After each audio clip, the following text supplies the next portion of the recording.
drunken sailor? What shall we do with the drunken sailor? What shall we do with the drunken sailor early in the morning? I'm installing the outwale, which makes up the gunwale.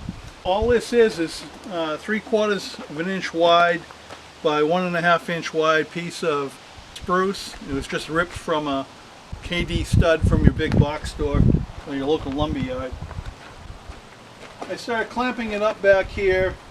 I leave a little bit of it, half an inch or so, protruding past the transom. Top edge, I want it just probably not even a 32nd of a so of an inch proud, because this is all going to be planed and sanded and blended together later once it's in place. So you want a couple of big clamps here at the back. Then what we'll do is you just start bending it around, and you need a whole lot of clamps. But you can do this yourself. You don't really need to have help, although extra hands is always better than doing it by yourself. This should take the bends without having to do any steam bending. Of course, this is not the best wood. If it does crack and break, I just rip another piece, which is exactly what's happening. I split the wood. So I'll just get another piece and start over.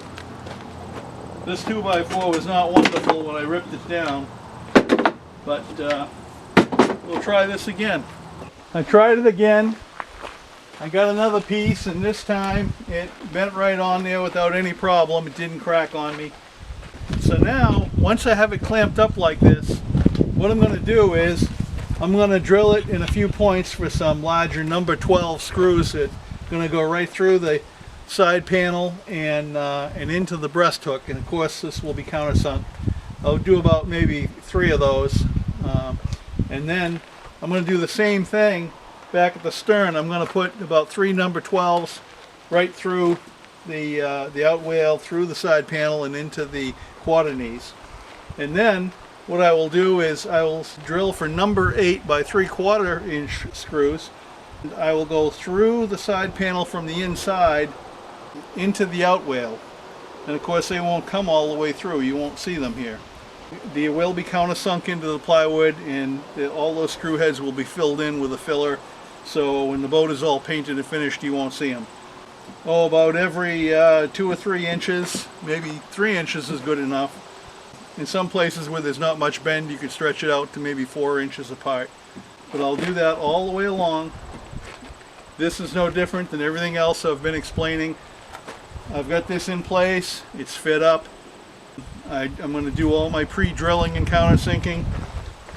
The excess that's overhanging I'm going to trim off while it's in place. I'll put a couple of screws in first so it doesn't shift, so when I'm using the saw it's not going to move on me. I'll do the same thing with the little bit overhanging back at the stern. I'll remove this piece. Just as always, I will go over it with some sandpaper, remove any wood chips and sawdust and clean it up. Then I go ahead and I will apply the epoxy resin or whatever adhesive you want to use. It's waterproof. Just as before, I will start back here at the stern and I will start clamping it up. But then before I get too far, I'll use my screws as locating pins. I will put the screws in place. I just won't tighten them completely until I've got this. I work my way with the clamps, start putting in the screws. When I have everything in place, I'll go back over with the power driver with the clutch set, and I will set all the screws in all the way, and then I'll go ahead and remove all the clamps and clean up any excess glue squeeze out that comes out, because again, clean it up now, you'll have a lot less scraping and sanding to do later. That's all there is to installing this outwale, and I'll be back a little later once I have this done, and then all I have to do is just rinse and repeat for the other side.